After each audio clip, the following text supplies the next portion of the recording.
Okay बच्चा party, we will now talk about, हमने देखो कॉर्पस्कुलर थ्योरी ऑफ लाइट देखा. What is corpuscular theory of light? What is corpuscular theory of light? तो Newton का ये corpuscular theory of light है in which it states that light is made up of small particles. ठीक है, देखो शुरुआती तौर पे एटॉमिक स्ट्रक्चर आपको बहुत कंफ्यूजिंग लग सकता है, लेकिन आपका एक बहुत फंडामेंटल चैप्टर है and one of the biggest chapters है. ठीक है, अभी भी मैं बोलूँगा हमने जितना पढ़ाई किया है या हमने जितना कवर किया है वो शायद ही 50% तक पहुँच पाए हैं हम. There 50% more left. ठीक है, क्वेश्चंस इसमें बहुत बनते हैं और ये क्वेश्चंस वैसे अब ख़त्म नहीं होते, आपके 12 तक चलते रहते हैं. तो अक्सर मतलब मैं ये बोल सकता हूँ कि बहुत सारा चीज़ आपको नहीं पूछा जाने वाला है इसमें से. ठीक है, बहुत सारी चीज़ें थ्योरी में आ जाएंगी, लेकिन इसके बाद जैसे कैसे हम एटॉमिक मॉडल पे आते हैं, कैसे हम इलेक्ट्रॉनिक कॉन्फ़िगरेशंस करते हैं, ये सब आपके लिए इंपॉर्टेंट हो जाते हैं. तो इस पूरे कड़ी को समझने के लिए इन सारी चीज़ों को समझना ज़रूरी है. आप बोलेंगे कि भाई साहब ये फिजिक्स की चीज़ें हैं, wave nature light, particle nature of light, हम यहाँ पे क्यों इसको घिस रहे हैं भाई साहब. ठीक है, तो प्रॉब्लम ये है कि आप एटॉमिक मॉडल को तब तक प्रॉपर्ली, क्योंकि आपका देखो ट्रांजिशन हो रहा है. आप अभी तक पढ़े हो कि ये एक न्यूक्लियस है, टुन्नू सा, इसके आजू बाजू भाई साहब इलेक्ट्रॉन्स घूम रहे हैं, ये हो गया एटॉमिक स्ट्रक्चर. लेकिन ये पूरा का पूरा ढांचा अभी गिरने वाला है. ठीक है, this is absolutely not feasible. लेकिन अगर ये गिरने वाला है तो उसको आपको हमें कन्विंस करना पड़ेगा कि नहीं भाई साहब this is not the correct model of atom, और इसीलिए आपको ये सारी चीजें पढ़नी पड़ रही है. ठीक है, ओके. सो अगर हम देखेंगे भाई साहब corpuscular theory of light, electromagnetic radiations, the quantum theory of light, black body radiation, photo electric effect, ये सब अपन पढ़ चुके हैं. कॉर्पस्कुलर थ्योरी ऑफ लाइट किसने दिया था? न्यूटन ने. ठीक है, ओके. इलेक्ट्रोमैग्नेटिक रेडिएशंस हमने पढ़ा कि what are electromagnetic radiations. The quantum theory of light, quantum theory of light भी भाई साहब आपका क्या है? E is equal to hv. Simple, इतना ही है आपके लिए. ठीक है, black body radiations, black body से रेडिएशंस होते हैं. तो ये सारे जो हैं आपके ब्लैक बॉडी रेडिएशंस हो गए, फोटो इलेक्ट्रिक इफेक्ट हो गया, कॉर्पस्कुलर थ्योरी ऑफ लाइट हो गया, these are all in alignment with the particle nature of light. Rest of the things are, तो आपके, अगर मैं आपसे फिनोमिना पूछूं भाई साहब फटाफट से बताइए. देखो आपके क्वेश्चन ऐसे ही बनेंगे. अरे यार, ठीक है, जैसे आपका आपने यहां पे पढ़ रखा है कि भाई साहब दो चीजें हैं. ठीक है, one is basically wave nature and the other one is particle nature. Wave nature में क्या क्या आता है बोलो? वेव नेचर में आपका डिफ्रैक्शन, ये फिनोमिनाज आप एक्सप्लेन कर सकते हो. ठीक है, डिफ्रैक्शन, देन इंटरफेरेंस, इन सब चीजों के बारे में आप विस्तारित रूप से फिजिक्स में पढ़ेंगे.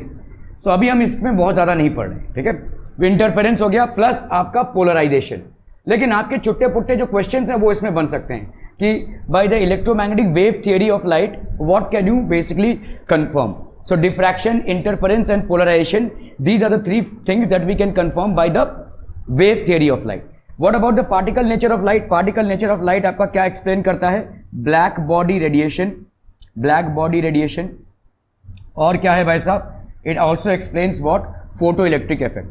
दिस ऑल्सो एक्सप्लेन्स व्हाट बच्चा party? Photo electric effect. Are we clear on this one people? ठीक है, ओके. सो ये सब अपन कर चुके हैं. Newton's electromagnetic radiation, quantum theory of light में हमने क्या देखा? मैक्स प्लैंक का क्वांटम थियरी अप्लाई करते हुए इलेक्ट्रोमैग्नेटिक रेडिएशन का एनर्जी कितना होता है? प्लैंक्स कांस्टेंट इनटू फ्रीक्वेंसी, ये होता है भाई साहब आपका. ठीक है, तो ये सब आपने देखा. Black body radiation, then photo electric effect. We have seen how electrons are emitted, और इलेक्ट्रॉन्स की एनर्जी क्या होती है, what is basically the energy of those electrons. ठीक है, वन सेकंड.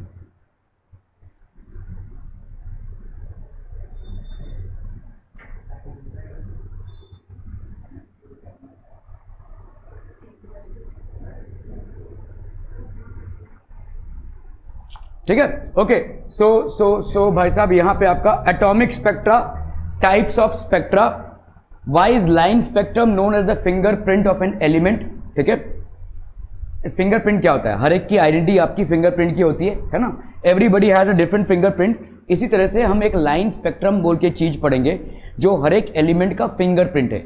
आप उस लाइन स्पेक्ट्रम को देखकर बता सकते हो कि एलिमेंट कौन सा लिया गया है. ठीक है, line spectrum of hydrogen, what are the different series of lines for hydrogen. तो आप यहाँ पे पढ़ेंगे अलग अलग सीरीजेस हैं, जैसे लाइमन सीरीज है, बाल्मर सीरीज है, पास्चन सीरीज है, ब्रैकेट सीरीज है, फंड सीरीज है. These are 5 series that are there. ठीक है, features of the line spectra of element. So these are the things that we are going to basically study. Okay, a PN photo diode, अभी आप ये नहीं समझ पाएंगे. ठीक है, व्हाट इज बेसिकली एक फोटो डायोड है. ठीक है, is made up of a material of band gap 2.0 electron volt. Okay, देखो ये बैंड गैप बेसिकली होता क्या है, ठीक है। अभी जैसे आपके देखो हम बोलते हैं ना, दो चीजें होती हैं, एक होता है आपका कंडक्टर्स, ठीक है। So there is one thing called as conductors, ठीक है। Then we have basically what semiconductors and then we have something called as insulators, ठीक है, इंसुलेटर्स। सो हमको मालूम है insulators do not conduct electricity, conductors conduct electricity. तो electricity किससे conduct होती है, कौन होता है इलेक्ट्रिसिटी कंडक्ट करने वाला, electrons. Electrons are the ones which conduct electricity, okay. So दो टाइप के बैंड्स होते हैं, देखो, ठीक है। ये समझ लीजिए कंडक्टर्स का अरेंजमेंट है, ये हो गया आपका कंडक्शन बैंड और ये हो गया आपका वैलेंसी बैंड, दोनों भाई साहब ओवरलैप कर रहे हैं, ठीक है। सो ये क्या है आपका वैलेंसी बैंड, इसको अपन बोलते हैं वैलेंसी बैंड और इसको अपन बोलते हैं भाई साहब कंडक्शन बैंड, ठीक है। इसको अपन बोलते हैं कंडक्शन बैंड। समझ में आ रहा है भाई साहब, मतलब ये दोनों ना एक दूसरे को ओवरलैप कर रहे हैं। तो इससे होगा क्या, वैलेंसी बैंड में जितने भी इलेक्ट्रॉन्स होंगे वो फ्रीली अवेलेबल होंगे कंडक्शन के लिए। The electrons which are available in the valency band will be available freely for conduction, ठीक है। तो यहां पे जितने भी इलेक्ट्रॉन्स होंगे, देखिए आपके वैलेंसी इलेक्ट्रॉन्स क्या होते हैं, the electrons which are there in an atom, these are the electrons which actually participate in the electron, हम बोलते हैं ना elements or rather metals have free electrons. What do we exactly mean by these free electrons, तो ये free electrons भाई साहब यहां पे अवेलेबल होते हैं मूवमेंट के लिए। जैसे आपने वोल्टेज पास किया फटाफट सब एक ही डायरेक्शन में मूव करने लगेंगे, ठीक है। इंसुलेटर्स पे आते हैं। अभी इंसुलेटर्स में क्या तकलीफ है कि भाई साहब ये हो गया आपका कंडक्शन बैंड और ये हो गया भाई साहब आपका वैलेंसी बैंड। इन दोनों में भाई साहब एक बहुत बड़ा फर्क है। ये जो फर्क है इसको एक हम बोलते हैं भाई साहब इतना बड़ा एनर्जी गैप है दोनों में, ठीक है। सो ये हो गया भाई साहब आपका conduction band and this is your valency band. So this has got the electrons and obviously this is the conduction band. लेकिन इनके बीच इतना बड़ा फर्क है, मतलब बहुत बहुत बहुत ज्यादा एनर्जी देनी पड़ेगी तब जाकर आपके वैलेंसी बैंड के इलेक्ट्रॉन्स कंडक्शन बैंड में मूव करेंगे। इसीलिए इसको अपन क्या बोलते हैं, फॉरबिडन एनर्जी गैप, इसको अपन बोलते हैं फॉरबिडन एनर्जी गैप। ये सब चीजें बहुत विस्तारित रूप से आप मतलब 12th में पढ़ेंगे, बट फिलहाल मैं आपको ये बता रहा हूं कि कैसे ये होता है। सेमीकंडक्टर्स क्या होते हैं, semiconductors are in between conductors and insulators. तो इसमें क्या होता है, ओवरलैपिंग भी नहीं होगी और ना ही बहुत ज्यादा दूर रहेंगे, तो ये पास पास रहेंगे। मतलब आपके कंडक्शन बैंड और वैलेंसी बैंड अगर आप देखोगे they are very much near to each other, ठीक है। Now what will happen, here also you have a forbidden energy gap but this is easily coverable. आप थोड़ा सा भी इसको एनर्जी दे दोगे टपक से ये लोग यहां पे टपक जाएंगे, ठीक है। थोड़े से एनर्जी से भी they will basically move on. So are we clear about what are conductors, what are semiconductors and what are insulators, ठीक है। So are we absolutely clear about this, conductors, semiconductors and insulators, okay। So यहां पे भाई साहब आपका क्या हो जाएगा, a PN photodiode is made up of a material of band gap of 2 electron volt। तो आपका भाई साहब यहां पे कितना इलेक्ट्रॉन वोल्ट है भाई साहब, 2 इलेक्ट्रॉन वोल्ट है, ठीक है। So this is basically a PN photodiode that is made up of a band gap of 2.0 electron volt। Find the minimum frequency of the radiation that can be absorbed by the material। कितना radiation ये absorb कर सकते हैं, ठीक है। Brief understanding of the band gap. तो आपका भाई साहब देखो ये बैंड गैप होता है, यहाँ पे आपका कंडक्शन बैंड और ये आपका valency band. Brief understanding of the band gap, the valency band is an energy band formed by the merging of the series of the energy levels containing valency electrons. तो आपका भाई साहब ये valency electrons के merging से बनता है। Similarly conduction band is the collection of energy levels possessed by the electrons that can participate in conduction, ठीक है। So the gap between these two bands is called the band gap। Electrons in valency band can pick up energy and go into conduction band where they can help in conduction। तो valency band से electrons conduction band में move करते हैं, ठीक है, for conduction of electricity। Are we clear on this one people? हम समझ में आता हूं, okay। Calculating frequency of radiation, band gap of a PN photodiode, ये हो गया आपका 2 electron volt. Energy corresponding to a value of frequency is given by E is equal to H into V, ठीक है। तो 2 इलेक्ट्रॉन वोल्ट हो गया ये बैंड गैप। H की वैल्यू आप देख चुके हैं, ये प्लैंक्स कांस्टेंट है 6.626 इंटू 10⁻³ है इंटू फ्रीक्वेंसी। तो रिक्वायर्ड फ्रीक्वेंसी हो गई ये, ठीक है। सो फ्रीक्वेंसी हो गई कितनी आपकी 5 into 10⁻14 hertz.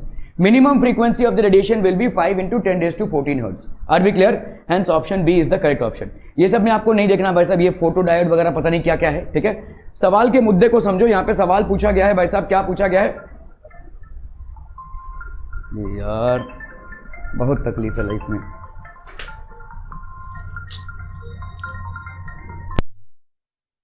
The frequency of radiation, तो आपका भाई साहब frequency of radiation, this is how we will calculate it. Okay, the atomic spectra provides evidence for the existence of quantised energy. तो आपका जो एटॉमिक स्पेक्ट्रा है वो किसका एविडेंस प्रोवाइड करता है? For the existence of quantised energy levels. Let us try to understand the meaning of spectra. तो आपने देखो ऐसा पढ़ा था लाइट के चैप्टर में कि if you happen to make white light fall on a prism, it actually gets dispersed into 7 colors, which are basically Vibgyor, the colors of rainbow. Okay, so when white light is passed through the prism, it splits into 7 different colors, which are known as Vibgyor. We know that the prism is made up of glass. Therefore, when the white light enters a different medium glass, the bending of light occurs. So what happens here is the bending of light is happening. Okay, this bending of light is known as a refraction. Okay, the wave with shorter wavelength violet bends more. अगर आप देखोगे violet का wavelength कम है इसलिए इसकी bending ज्यादा है, red का वेवलेंथ कम है इसका इसलिए बेंडिंग कम है। इसीलिए देखो सनराइज और सनसेट में आपको जो स्काई दिखता है वो रेड दिखता है, ठीक है, क्योंकि उसकी बेंडिंग कम है। बेंडिंग कम है इसीलिए आपको भाई साहब वो व्हाइट दिखता है। जब आपका नॉर्मल बिटवीन नून या आपके बिफोर मतलब बिटवीन सनराइज और सनसेट का जो टाइम है उसमें आपको आसमान ब्लू दिखता है, बिकॉज आपका ब्लू या वायलेट का जो कलर है उसका मैक्सिमम बेंडिंग होता है। The wave with shorter wavelength bends more than the one with longer wavelength. A ray of white light is spread through a series of coloured bands known as spectrum. तो अगर आप देखोगे भाई साहब, अगर white light को अगर हम देखें तो इलेक्ट्रोमैग्नेटिक स्पेक्ट्रम की बात कर रहे हैं हम यहाँ पे, ठीक है। Electromagnetic spectrum refers to a complete range of all frequencies of electromagnetic radiations, ठीक है। Gamma rays, X rays, ultraviolet, infrared, radar, आपका FM rays, TV, short wave, AM, ठीक है, ये सारे भाई साहब आपके अलग अलग रेज हैं। आप देख रहे हो कितना छोटा सा पोर्शन है विजिबल लाइट का। ये पूरा जो है इलेक्ट्रोमैग्नेटिक स्पेक्ट्रम है, विच इज बेसिकली 3 लड़कियां जा रही थी गुटखा खाते हुए यहां से ऐसे गुटखा खा रहे थे वो लोग, कोई अजीब अजीब चीजें दिखती रहती हैं। ओके, तो मतलब तुम्हारी उम्र की थी, किसी क्लास में जा रही थी शायद, और ऐसे गुटखा सिंपल। तो भी नहीं, थोड़ा थोड़ा नहीं करता है ना, गवाही दे रहा है भाई। अभी नहीं मतलब कभी था। ओके, अभी नहीं बोल रहा है मतलब कभी था। वाओ, ओके भाई, और कोई नशा कर लेना, इसको मत करना, मतलब ये बहुत ही गंदा है भाई साहब ये। ओके, इलेक्ट्रोमैग्नेटिक स्पेक्ट्रम, एक तो आपकी कहानी सिर्फ आपके मुंह में खत्म नहीं होती है, फिर वो जो बाहर निकलता है उससे गंदगी फैलती है, ठीक है, तो avoid this please. Okay, electromagnetic spectrum refers to a complete range of all frequencies of electromagnetic. इतने फ्रीली खा सकते हैं, मतलब आपकी उम्र के हैं, कहते जा रहे थे भाई साहब। ओके, गट से electromagnetic radiation and the characteristic distribution. तो आपका भाई साहब ये इलेक्ट्रोमैग्नेटिक स्पेक्ट्रम हो गया, ठीक है। देखो ध्यान से, आपका जैसे मैंने आपको बताया कि आपका जो विजिबल लाइट का स्पेक्ट्रम है बिटवीन 400 टू 700 है, ठीक है। 380 टू 780 अप्रॉक्सिमेटली आपका वेवलेंथ इन नैनोमीटर्स है ये, ठीक है। इतना ही है भाई साहब। एक्चुअली में सन से आपको ये पूरा मिल रहा है, इलेक्ट्रोमैग्नेटिक स्पेक्ट्रम मिल रहा है, इतने से आपकी दुनिया उजागर है। समझ में आ रहा है ये? बाकी सारी चीजें आपको मिल रही हैं जो आप यूज कर रहे हैं। आप रेडियो वेव्स को यूज कर रहे हैं आपकी मोबाइल टेक्नोलॉजी में, ठीक है। टीवी आपका यूज हो रहा है, अल्ट्रावायलेट रेज आपके यूज हो रहे हैं, ठीक है। ये सारी तमाम चीजें यूज हो रही हैं, गामा रेज यूज हो रहा है, एक्स रेज यूज हो रहा है, ये सारी चीजें यूज हो रही हैं, ठीक है। ओके, तो आपका भाई साहब इधर हाई एनर्जी और इधर भाई साहब आपका लो एनर्जी होगा, ठीक है। टाइप्स ऑफ स्पेक्ट्रम्स, अभी अगर आप देखोगे भाई साहब स्पेक्ट्रम कैसा कैसा है, कंटिन्यूअस स्पेक्ट्रम, ठीक है। आपका जो स्पेक्ट्रम है वो एक होता है कंटिन्यूअस स्पेक्ट्रम और एक होता है भाई साहब आपका डिसकंटिन्यूअस स्पेक्ट्रम। डिसकंटिन्यूअस और डिस्क्रीट स्पेक्ट्रम, तो एक हो गया भाई साहब आपका एमिशन स्पेक्ट्रम, दूसरा हो गया आपका absorption spectrum. So continuous and discontinuous, emission and absorption. आपके डिसकंटिन्यूअस में एमिशन स्पेक्ट्रम भी है और एब्जॉर्प्शन स्पेक्ट्रम भी है। बाकी आपका स्पेक्ट्रम को हम प्राइमरी 2 टाइप में डिवाइड कर सकते हैं। देखो डिसकंटिन्यूअस मतलब क्या होता है, थोड़ा चला नहीं चला, थोड़ा चला नहीं चला, थोड़ा चला नहीं चला, ऐसा। कंटिन्यूअस मतलब चल रहा है, रेगुलर। समझ में आ रहा है? डिसकंटिन्यूअस और कंटिन्यूअस में इतना ही फर्क है, ठीक है। ओके, सो कंटिन्यूअस स्पेक्ट्रम की देख लेते हैं भाई साहब क्या है। When white light from any source is allowed to pass through a prism, अगर अपन व्हाइट लाइट को किसी प्रिज्म से पास करते हैं, it disperses into a band of colours from violet to red, ठीक है। तो ये भाई साहब आपके बैंड ऑफ कलर्स बना देगा वायलेट टू रेड तक, ठीक है। When white light from any source is allowed to pass through a prism, it disperses into a band of colors from white to red. Okay, these colors, that is Vibgyor, are so continuous that each of them merges into the next. ठीक है, मतलब ये ऐसा है, देखो घुला मिला सा, ऐसा नहीं है कि अरे भाई साहब यहाँ पे वायलेट तो वायलेट, यहाँ पे भाई साहब इंडिगो तो इंडिगो, ऐसा नहीं है, एकदम मार्क्ड बाउंड्रीज नहीं है। आप देख रहे हो यहाँ पे घुला मिला सा है, मतलब एक दूसरे में घुल मिल जा रही है, ऐसा कंटिन्यूअस स्पेक्ट्रम है। क्या ये समझ में आ रहा है? This is what continuous spectrum means. मतलब वायलेट का भाई साहब ऐसा मार्किंग नहीं कर सकते, यहां तक सिर्फ वायलेट ही है, यहां पे भाई साहब सिर्फ इंडिगो ही है, यहां पे भाई साहब सिर्फ ब्लू है, ऐसा नहीं है, ऐसा घुला मिला सा जा रही है, ठीक है। So these colours VIBGYOR are so continuous that each of them merges into the next, मतलब घुल मिल जा रहा है दूसरे के साथ, ठीक है। Such a spectrum is known as continuous spectrum. तो आपका देखो ये व्हाइट सोर्स ऑफ लाइट है, कोई भी व्हाइट सोर्स ऑफ लाइट है, इसको आपने प्रिज्म से पास किया अगर, तो पहले तो हमने इस व्हाइट लाइट को चैनलाइज कर लिया, मतलब एक रे ऑफ लाइट बना ली इसकी। जैसे टॉर्च में से आपका एक पर्टिकुलर रे ऑफ लाइट निकलता है, वैसे इसका रे ऑफ लाइट निकल रहा है। तो इसमें से भाई साहब ये क्या निकल रहा है? कंटिन्यूअस स्पेक्ट्रम, ठीक है। So when white light from any source is allowed to pass through a prism, it disperses into a band of colours from violet to red. These colors Vibgyor are so continuous that each of them merges into the next. Such a spectrum is known as a continuous spectrum. ये भाई साहब आपका हो जाएगा continuous spectrum, ठीक है, clear है? Okay. Before going into the details of discontinuous absorption and emission spectra, let us understand the ground and the excited energy states of the atomic level. Okay. Ground state क्या होता है? जैसे समझो भाई साहब, अगर हम कोई भी एटम को ले लेते हैं, ठीक है, लेट्स से आपका सोडियम है, अभी तक हम यही चला रहे हैं, चलिए सोडियम आपका कितना है भाई साहब? 11 है, ठीक है।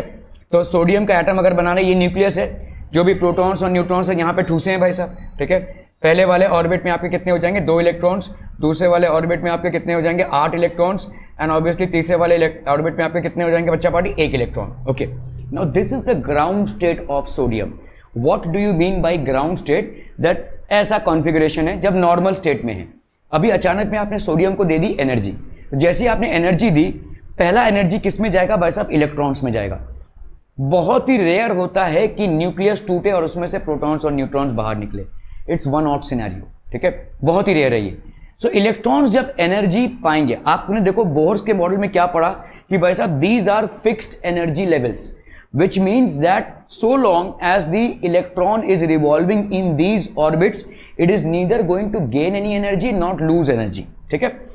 तो अभी जब गेन एनर्जी कर रहा है तो ये एनर्जी कहां जाएगा? सो एक एनर्जी गेन करते करते करते करते करते करते टपक, ये भाई साहब दूसरे में चपक जाएगा, ठीक है। तो ये टपक गया भाई साहब दूसरे एनर्जी लेवल में, समझ में आ रहा है ये?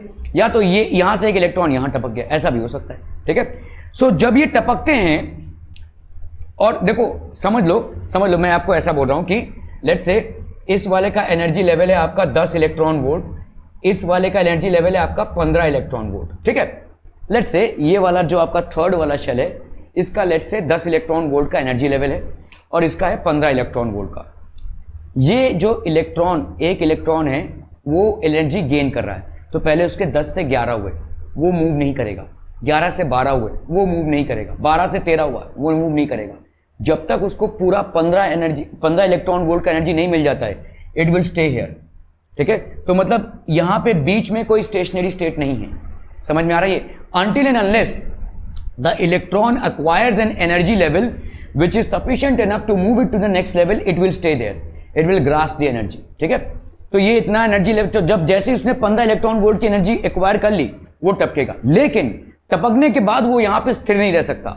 It can not maintain itself there, it will फटाक से वो नीचे पीछे आएगा, समझ में आ रहा है? ये वो अपने आप को स्टेबल नहीं रख पाएगा and it will again descend down.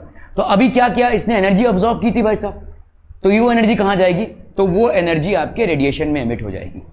क्या ये समझ में आ रहा है? फिर से समझिए, इलेक्ट्रॉन्स अपने अपनी एनर्जी लेवल्स में घूम रहे हैं, these are stationary states.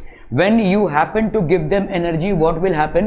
The electrons will jump to the next energy level. Now when they jump to the next energy level, they will not be able to keep themselves stable and again will fall back into the original energy level.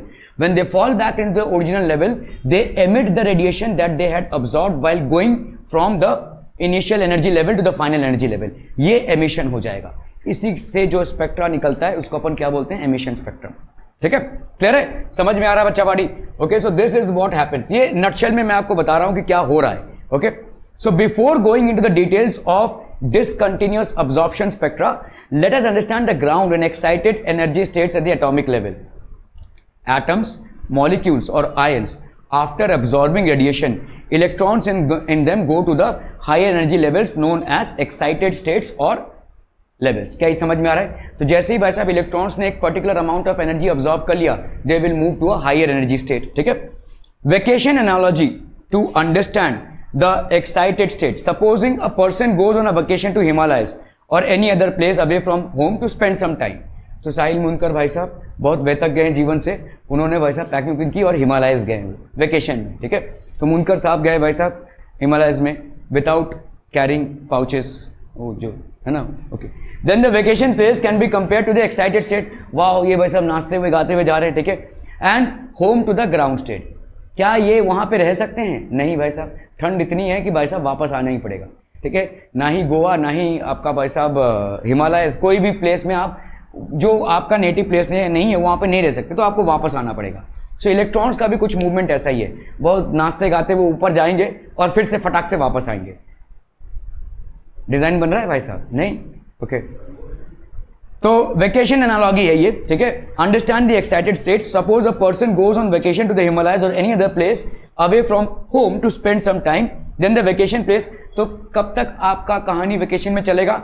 जब तक आपकी जेब गर्म है ना, जब तक भाई साहब आपके पास पैसे हैं, आप अफोर्ड कर सकते हैं होटल्स में रहना, बाहर खाना, घूमना घामना, कैब्स वगैरह, ये सब जब तक आप अफोर्ड कर पा रहे हैं तब तक भाई साहब आप वेकेशन एंजॉय करेंगे। एक बार पैसा खत्म तो कहानी हजम। ठीक है, फिर you will return back, that is there. इसी तरह से इलेक्ट्रॉन्स में भी होता है। इलेक्ट्रॉन्स ने एक एनर्जी एब्जॉर्ब की, नेक्स्ट पे टपके, लेकिन यहाँ पे भाई साहब वो अपने आप को मेंटेन नहीं कर पाएंगे, they have to again fall back, and when they are falling back obviously they will throw out the energy which they have absorb while moving. Okay, so then the vacation place can be compared to the excited state and home to the ground state. It is the ground state that is more stable. So back to home. ठीक है, when electromagnetic radiation interacts with matter, electrons in atoms and molecules may absorb energy and reach a higher energy state. तो जब भी आपका electromagnetic radiation matter के ऊपर गिरता है, सनलाइट ले लो, ये भी आपका इलेक्ट्रोमैग्नेटिक रेडिएशन है, जब भी मैटर के ऊपर गिरेगा तो वो भाई साहब मैटर को एनर्जी देगा, और मैटर को एनर्जी देगा तो पहला एनर्जी जाएगा किसमें? इलेक्ट्रॉन्स में। इलेक्ट्रॉन्स क्या करेंगे भाई साहब? लोअर एनर्जी लेवल से हायर एनर्जी लेवल में टपकने की कोशिश करेंगे। ठीक है, with a higher energy they are in the unstable state, तो they are basically in unstable state. For returning to their ground energy state, more stable low energy states, the atoms molecules emit radiations in various regions of the electromagnetic spectrum.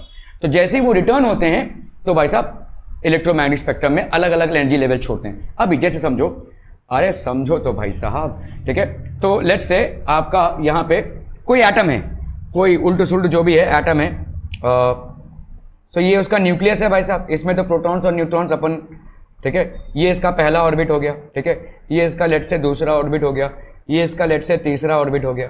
ठीक है, ये इसका late से चौथा orbit हो गया। ठीक है, हर एक ऑर्बिट की एनर्जी लेवल्स अलग अलग है। अब एक इलेक्ट्रॉन, तो हमने इसको एनर्जी दे दी। ठीक है, लेट से एनर्जी दिया, इलेक्ट्रोमैग्नेटिक स्पेक्ट्रम एकदम नटशेल में बता रहा हूं। ठीक है, तो एनर्जी दिया इसको, तो ये इलेक्ट्रॉन है भाई साहब, इसने एनर्जी गेन किया, तो क्या करेगा? ये टपकेगा, मतलब यहां तक पहुंचने में जितना एनर्जी इसको चाहिए था उसने गेन कर लिया। सो फट से पहुंचा यहां पे, और ज्यादा एनर्जी दिया भाई साहब। ठीक है, तो अभी क्या होगा भाई साहब? ये यहां पे टपकेगा। ठीक है, तो एनर्जी तो बढ़ती जा रही है, तो अभी भाई साहब ये यहां पे टपकेगा। Now what will happen? ये अपने आप को सस्टेन नहीं कर पाएगा। ठीक है, तो फिर से इसकी जर्नी यहां से यहां वापस आ रही है। ठीक है, ठीक है, तो अभी एक टाइप का रेडिएशन एमिट होगा। ठीक है, लेट्स से ई। अभी भाई साहब यहां से यहां, तो दूसरे टाइप का ई। ठीक है, फिर यहां से यहां, फिर तीसरे टाइप का ई। तो आप देखोगे एक ही इलेक्ट्रॉन के घर लौटने में अलग अलग एनर्जी रेडिएशंस एमिट हो रहे हैं। ठीक है, when it is absorbing the radiation it actually skips. तो आप समझो, पहले देखो, समझ लो ये एक इलेक्ट्रॉन था, ये यहां से यहां गया, ये फिर वापस आ गया, तो लेट्स से E1 हो गया कहानी, इतनी एनर्जी एमिट हुई। ठीक है, अभी ये इलेक्ट्रॉन यहां से यहां गया, फिर यहां से यहां गया, फिर वापस आया यहां पे, तो यहां से यहां वापस आ रहा है, तो let's say E2 energy emit हुई। ठीक है, फिर इलेक्ट्रॉन यहां था, यहां गया, फिर यहाँ से यहाँ गया, फिर यहाँ से यहाँ गया, फिर वापस आया यहाँ पे। तो अभी लेट्स से E3 तो आप देख रहे हो एक ही इलेक्ट्रॉन अलग अलग रेडिएशन एमिट कर रहा है। समझ में आ रहा है? जब वो वापस आ रहा है तो अलग अलग एनर्जी रेडिएशन एमिट कर रहा है। This is called emission spectra. इसमें जो आपको स्पेक्ट्रम मिलता है उसको अपन बोलते हैं एमिशन स्पेक्ट्रम। ठीक है, अलग अलग बैंडविड्थ में आपको स्पेक्ट्रम्स मिल जाएंगे। So this is basically known as logic. समझ में आ रहा है क्या लॉजिक है? ठीक है भाई साहब, किसी भी एटम में जब आप एनर्जी देते हो तो उस एटम के एनर्जी लेवल एक्साइट होते हैं, मतलब वो ग्राउंड स्टेट से एक्साइटेड स्टेट में जाता है। तो ग्राउंड स्टेट से एक्साइटेड स्टेट में जाना मतलब इलेक्ट्रॉन्स अपने जो ग्राउंड स्टेट के एनर्जी लेवल्स है उससे हायर एनर्जी लेवल में जंप करेंगे, लेकिन अपने आप को वहां पे संभाल नहीं पाएंगे, स्टेबल नहीं हो पाएंगे, फिर से वापस आएंगे, और जैसे ही वापस आएंगे they will emit radiations. Okay, so इस तरह से जैसे इनके वेकेशन पे ये बाहर गए, ठीक है, जब तक पैसा था तब तक भाई साहब घूम घाम लिया, अभी भाई साहब वापस आना पड़ेगा। ठीक है, तो now he has to come back to its stable state. So that is how, so when electromagnetic radiation interacts with matter, electrons in atoms and molecules may absorb energy and reach a higher energy state. With higher energy, these are in an unstable state. ये आपका unstable state हो जाएगा.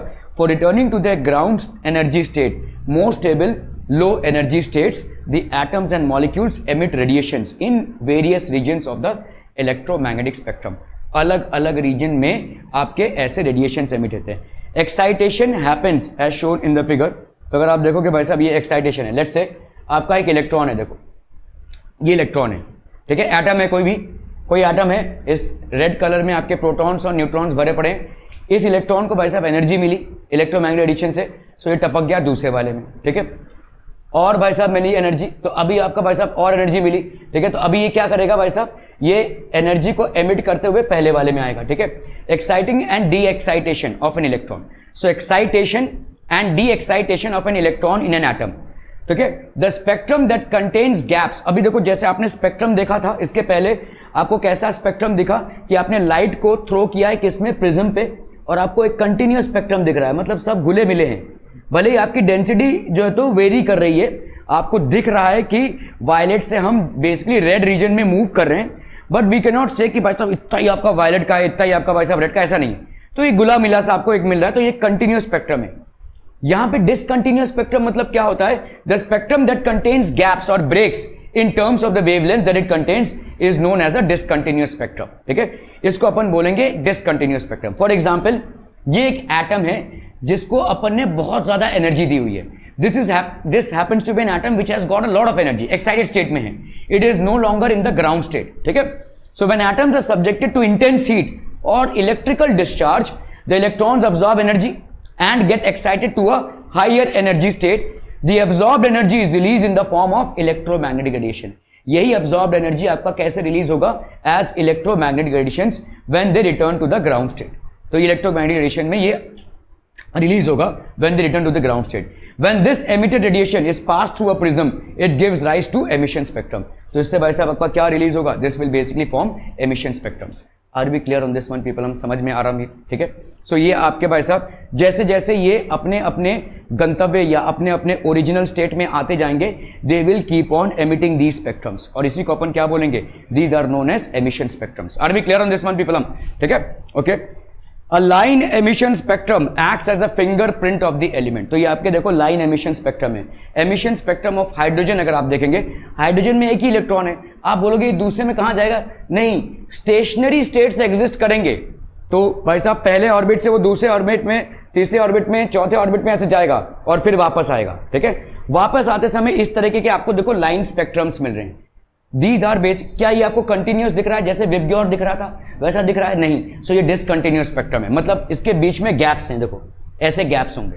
ठीक है, ये gaps क्यों हो रहे हैं बता सकते हैं, क्योंकि एक में ट्रांजिशन शायद फोर्थ ऑर्बिट से फर्स्ट में हो रहा है, दूसरे में ट्रांजिशन शायद थर्ड से फर्स्ट में हो रहा है, चौथे में ट्रांजिशन भाई साहब सेकंड से वन में हो रहा है. क्या ये समझ में आ रहा है? इसीलिए भाई साहब आपका अलग अलग एनर्जी लेवल से, और इसीलिए आपको यहाँ पे बैंड्स दिख रहे हैं, इसीलिए आपको डिफरेंसेस दिख रहे हैं. A line emission spectrum as a fingerprint for the element. This means that each element has a characteristic emission spectrum. It helps in the identification of elements. A series of colored lines with dark spaces is known as a line or atomic spectrum. The absorption spectrum भाई साहब क्या हो जाएगा? What is absorption spectrum? Takes place when electrons absorb energy and jump to a higher energy state from lower energy state. तो lower energy state से higher energy state में ये जा रहा है. It consist of dark lines separated by a coloured space. So these are basically dark lines separated by a coloured space. And absorption spectrum is like the photographic negative of an emission spectrum. तो आपका photograph आप लोग ने तो नहीं देखा है, negatives देखे हैं क्या कभी? आपके जीवन में बहुत पॉजिटिव है भाई साहब. मैं पहले के ज़माने में जब आप वो कैमराज, ये सब तो आपके डिजिटल कैमराज हो गए. पहले के ज़माने में एक डिजिटल मतलब जब डिजिटल कैमराज नहीं थे तब आपके नेगेटिव्स होते थे, रील्स मिलते थे. आप अपने मम्मी पापा से पूछना, कोडैक जो होते उनके रील्स आते थे, ऐसे रील्स होते थे. वो रील्स आपने देखे हैं क्या? ठीक है, अभी तो ख़त्म हो गया है. ठीक है, आपको मालूम है सिर्फ इसकी वजह से एक कंपनी डूब गई है. कोडैक में जो सीईओ थे तो उन्होंने मतलब कोडैक, तभी भाई साहब कोडैक बहुत चल रहा था.